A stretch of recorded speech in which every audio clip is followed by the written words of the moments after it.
Good afternoon and welcome to GrainTV. It's April 5th, 2013. To my left is Logan Burgess and I'm Brock Shimbino. Another negative day for corn and soybeans in Chicago.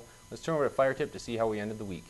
Corn was down 1 1/4 cents, soybeans off 10 cents, wheat in Chicago up 5 1/2, and Kansas City was up 4 1/4 as well.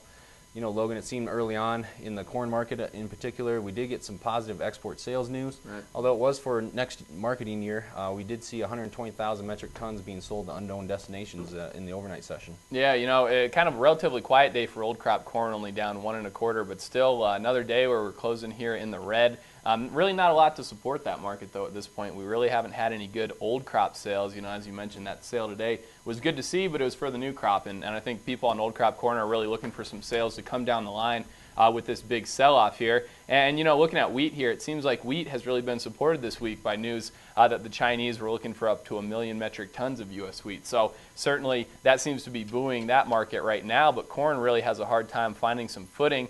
We had soybeans trading lower today, down 10 cents on the day, on kind of an interesting bit of news that had some people talking in terms of this developing bird flu situation in China. Some people were concerned about that, and if that's going to spill over and affect soybean demand negatively. So that's something that we're going to have to keep an eye on here moving forward.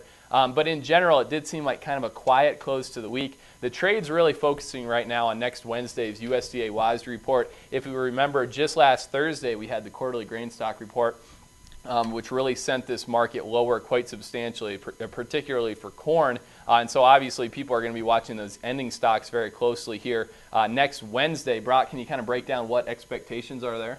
You know, I think heading in this report, it's really going to be, traders are really going to be looking for confirmation of what we saw last Thursday. Right. Are we going to get a large increase in the ending stocks? Well, if we take a look at the average of the analyst guess polled by Reuters here, you can see that the average of the analyst guess for corn ending stocks is to be at 812 million bushels. That's up about 180 million bushels from where we were in March. Soybeans only an increase of about 11 million bushels, and wheat only an increase of about 11 million bushels as well. So not big changes for soybeans and wheat, but corn is really going to be the number people are going to focus on. Right. Are we going to get confirmation that the feed use has not been there, adding to the ending stocks? You know, it's definitely something we're going to have to pay attention to as we head to that report on Wednesday. Absolutely. We'll be breaking all the expectations for that report down in detail on Monday and Tuesday and next week, so make sure you're tuning into GrainTV early next week for those expectations there. This afternoon, we did just get the Commitment of Traders report. We get that each Friday here. Basically, that looks back at the market composition in Tuesday of this week, kind of where the very large traders have themselves positioned. And today we wanted to look at corn managed money in particular. On this chart here, we're looking at their net long position in number of contracts here on the vertical axis. And as you can see here, leading into the report, that quarterly grain stock report from last Thursday, you can see that a lot of fund traders piled on the longs here, and as a result, they were kind of positioned on the wrong side of this market here when obviously that very large quarterly grain stock number came off. Just in the last two trade sessions, or the only two trade sessions after that report, I guess, that were captured in today's report, you can see that they took off about 70,000 contracts from their net long position. The thing to take away from this, though, is that they're still sitting pretty darn net long, 150,000 contracts held in their net long position.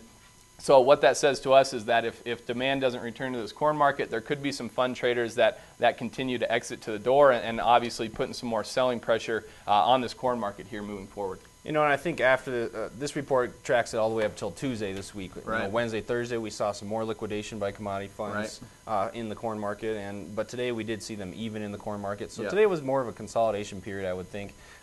Even though we did end up just a little bit negative, you know, early on we were slightly positive. So I think we're seeing some shorts actually being liquidated and covered ahead of the weekend here. Yeah, you know, this position evening kind of it certainly will continue early into next week. We generally see that coming into big WASDE reports here. And like I said, we'll be keeping you posted on expectations for that report. Just a reminder, that report's coming out next Wednesday at noon Eastern Time, 11 o'clock Central, so we'll keep you posted on that. But in general, I think that kind of wraps up the action that we saw here in the grain market for a Friday. Thanks a lot for joining us, guys, on GrainTV. Have a great weekend. We'll see you back here on Monday.